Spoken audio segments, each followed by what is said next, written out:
ओम नमः शिवाय। जय श्री कृष्णा। स्कंद पुराण के अनुसार कार्तिक महात्म्य। गुणवती का कार्तिक व्रत के पुण्य से सत्यभामा के रूप में अवतार। सूत जी कहते हैं, एक समय हर्षोल्लास से प्रसन्न मुख वाली देवी सत्यभामा ने भगवान श्री कृष्ण से कहा, भगवन, मैं धन्य हूँ, कृतकृत्य हूँ और मेरा जीवन सफल है। प्रभु, मैंने पूर्व जन्म में कौन सा दान, व्रत अथवा तप किया जिससे मृत्युलोक में जन्म लेकर भी मैं आपकी अर्धांगिनी हुई हूँ।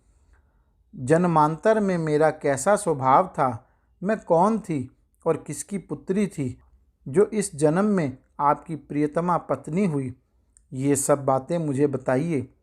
भगवान श्री कृष्ण बोले, प्रिय, सतयुग के अंत में हरिद्वार में एक श्रेष्ठ ब्राह्मण रहते थे जिनका नाम देव शर्मा था। वे अत्रि कुल में उत्पन्न हुए थे और वेद वेदांगों के पारंगत थे। उनकी अवस्था बहुत अधिक हो चली थी, किंतु उनके कोई पुत्र नहीं हुआ। केवल एक कन्या थी जिसका नाम गुणवती था। देव शर्मा ने चंद्र नामक अपने शिष्य को ही अपनी पुत्री ब्याह दी और उसी को पुत्र की भांति माना। चंद्र जितेंद्रिय और आज्ञाकारी था। वह देव शर्मा को पिता के ही समान मानकर उनकी सेवा करता था।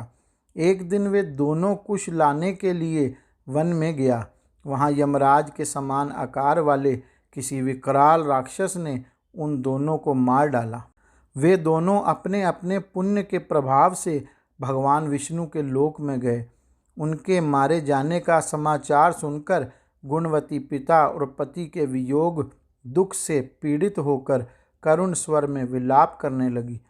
उसने घर का सारा सामान बेचकर अपनी शक्ति के अनुसार उन दोनों का पारलौकिक कर्म संपन्न किया।